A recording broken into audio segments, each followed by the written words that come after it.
Hello विद्यार्थी मित्रांनो, मागे 2 दिवस अगोदर मी पुण्याला येण्यासाठी तुम्हाला आवाहन केलेलं होतं, परंतु अचानक काही कारणामुळं आपण हे जे आंदोलन पुण्याला घेणार होतो किंवा आवाहन करण्यासाठी पाठपुरावा करण्यासाठी जे पुण्याला सर्व येणार होतो आपण अभियोगितादारात, ते पुण्याला न येता नागपूरला जाण्याचं नियोजन केलेलं आहे। त्याचं कारण काय आहे, कशासाठी नागपूरच आपण निवडले अचानक, त्याचं कारण काय ते आज मी तुम्हाला सांगणार आहे। तर महत्त्वाचा विषय असा आहे की आमचे जे सर आहेत, आदरणीय तुषारदादा देशमुख सर, आपले जे आंदोलनाचं त्यांच्यामुळेच हे सर्व गोष्टी सेकंड फेज दुसरा टप्पा होत आहे, त्यांच्याच नेतृत्वाखाली नागपूरला जाण्याचं ठरवलेलं आहे। कारण हिवाळी अधिवेशन हे 16 तारखेपासून नागपूरला होत आहे, जे नियमानुसार होतो। तर ते आंदोलन जर आपण पुण्याला घेतलो असतो तर त्या आंदोलनाची दिशा, स्वरूप हे आपल्याला व्यवस्थित ठरवता आलं नसतं। कारण का सर्व अधिकारी लोक, सर्व मंत्री लोक हे जे आहेत ते नागपूरलाच आपल्याला भेटतात, मीडिया पण आपण कव्हर करू शकतो। त्यामुळे ह्या गोष्टी पुण्यात राहून आंदोलन करण्याचं त्यांचं विचार न असता नागपूरला करण्याचं त्यांनी ठरवलेलं आहे। आणि याचं कारण काय आहे की आपल्याला तिथं जाऊन काय करायचं काय नाही हे सर्व गोष्टी आपल्याला वेळोवेळी सांगण्यात येतील। आणि तुषारदादा असेल, सारी बाकी जी कोर टीम आहे, सर्व मिळून हा निर्णय घेतलेला आहे। जसं यादव सर असतील, बाकी स्वाती मॅडम आहेत, बाकी काशीद सर, सर्व त्याच्यामध्ये आहेत, ठीक आहे। तर या सर्वांनी मिळून ते ठरवल्यामुळं आपल्याला नागपूरला जायचं आहे।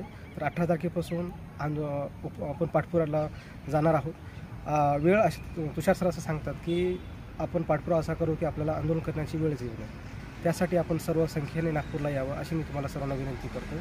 आणि मागं 2 दिवस अगोदर जो मी व्हिडिओ टाकलेला आहे की पुण्याला येण्याचा, पुण्याला नाही तर नागपूरला यावी ही माझी सर्वांना विनंती आहे। हां, तर आता जे मी तुम्हाला सांगितलं की आपल्याला नागपूरला जायचं आहे 18 तारखेला।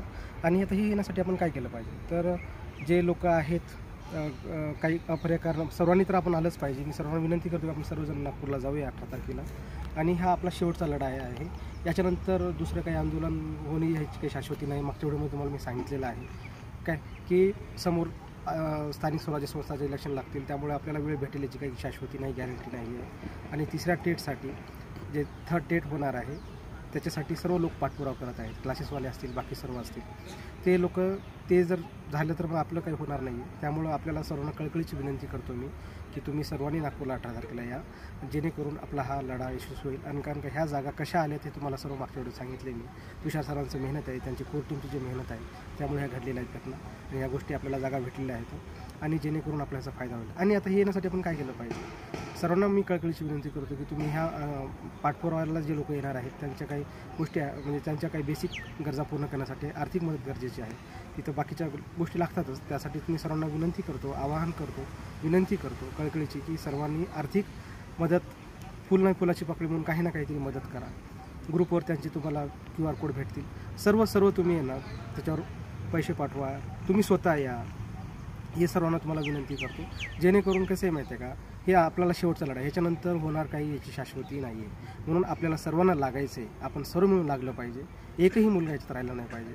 आणि जास्तीत जास्त सेकंड फेजच्या जागा कशा येतील याच्यावर आपण काम केलं पाहिजे। तुषार सरांनी तरी सर्व सांगतातच, बाकी यादव सर आहेत, बाकी काशीद सर, सर्व नियंत्रित करतात, परमानंद खराटे सर असतील, सर्वांची मी आता नाव किती जणांचे नाव घेऊ, पण तरी पण हे सर्व जे कोर कमिटी आहे हे तुमच्यासाठी सर्व लढते, आमच्यासाठी पण लढते, मी पण त्यातलं एक आहे की आपण सर्वांनी त्यांच्या मनाला देऊन पुण्याला न येता नागपूरला आपण लवकरात लवकर 18 तारखेला आपण नियोजन करा आणि आर्थिक मदत करा, पाठपुरावा करा, हा व्हिडिओ सर्वांना शेअर करा, जेणेकरून ज्यांना गोष्टी माहिती नाहीत ते त्यांना त्या गोष्टी माहिती होतील आणि सर्व लोक हे नागपूरला येतील।